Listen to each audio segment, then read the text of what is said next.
हम ये बात जानते हैं कि एसी परिपथ में धारा लगातार बदलती रहती है। तो अगर हमें इसे मापने के लिए एक अधिक स्थिर मान की आवश्यकता हो तो हम क्या कर सकते हैं? अब हम प्रत्यावर्ती मान को स्थिर करने के लिए इन राशियों की चर्चा करने जा रहे हैं। हम जानते हैं कि एक डीसी परिपथ में विद्युत धारा और वोल्टा दोनों ही समय के साथ लगभग नियत रहते हैं।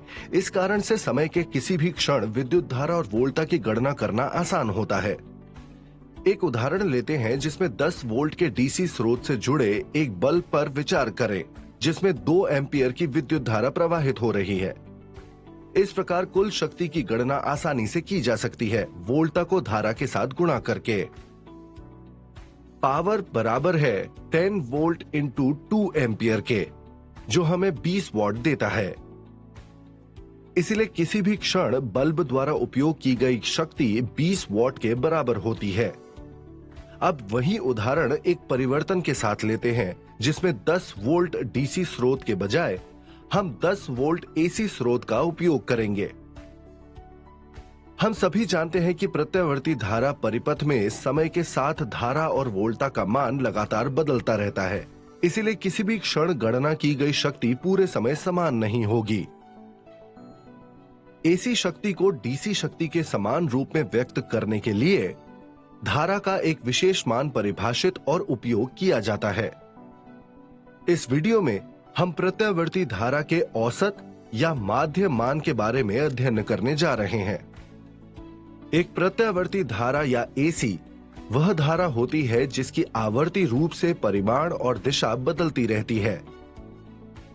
इससे जुड़ा हुआ व्यापक समीकरण है I of t equal to I naught sin omega t, जहां I naught प्रत्यावर्ती धारा का शिखर मान है। I of t equal to dq by dt या dq equal to I of t dt। एक अल्प समय अंतराल dt के लिए परिपथ से गुजरने वाले आवेश की मात्रा dq है। dq equal to I of t dt equal to I naught sin omega t। AC के अर्ध चक्र के दौरान परिपथ से गुजरने वाला कुल आवेश बराबर है Q equal to integration 0 to t by 2 I of t dt के, equal to integration 0 to t by 2 I naught sin omega t dt, जो कि बराबर है I naught into minus cos omega t upon omega 0 to t by 2 के। Minus I naught by omega common लेने पर हमें मिलता है minus I naught upon omega into cos omega t by 2 minus cos 0 equal to minus I naught upon omega into cos 2 pi by t into t by 2 minus cos 0 equal to minus I naught upon omega into cos pi minus cos 0 equal to minus I naught upon omega into minus 1 minus 1 equal to 2 I naught upon omega equal to 2 I naught upon 2 pi into t equal to I naught t upon pi. अब AC का माध्य या औसत मान बराबर है प्रवाहित कुल आवेश डिवाइडेड बाय लिया गया कुल समय के। यदि एसी का औसत मान आई एवरेज है, फिर कुल आवेश Q is equal to I average into t by 2। I average equal to Q upon t by 2 equal to 2Q by t equal to 2 by t into I naught t by pi equal to 2 into I naught by pi equal to 0.637 I not.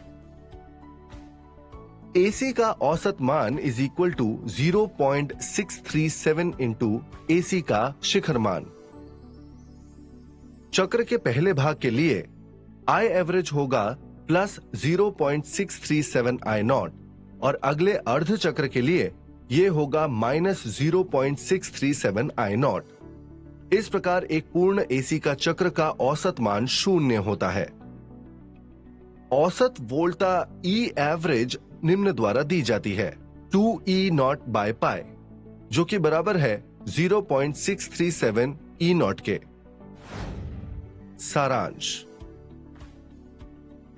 जैसा कि हमने देखा है कि चक्र के पहले भाग के लिए I एवरेज बराबर होगा +0.637 I नॉट के और अगले अर्ध चक्र के लिए यह होगा -0.637 I नॉट के। इसलिए एक पूर्ण एसी चक्र का औसत मान 0 होता है।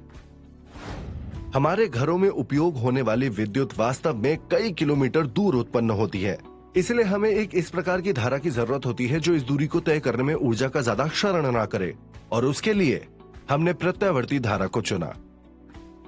जानना चाहते हैं कि एसी डीसी से बेहतर क्यों है इस स्थिति में? जानने के लिए बने रहें।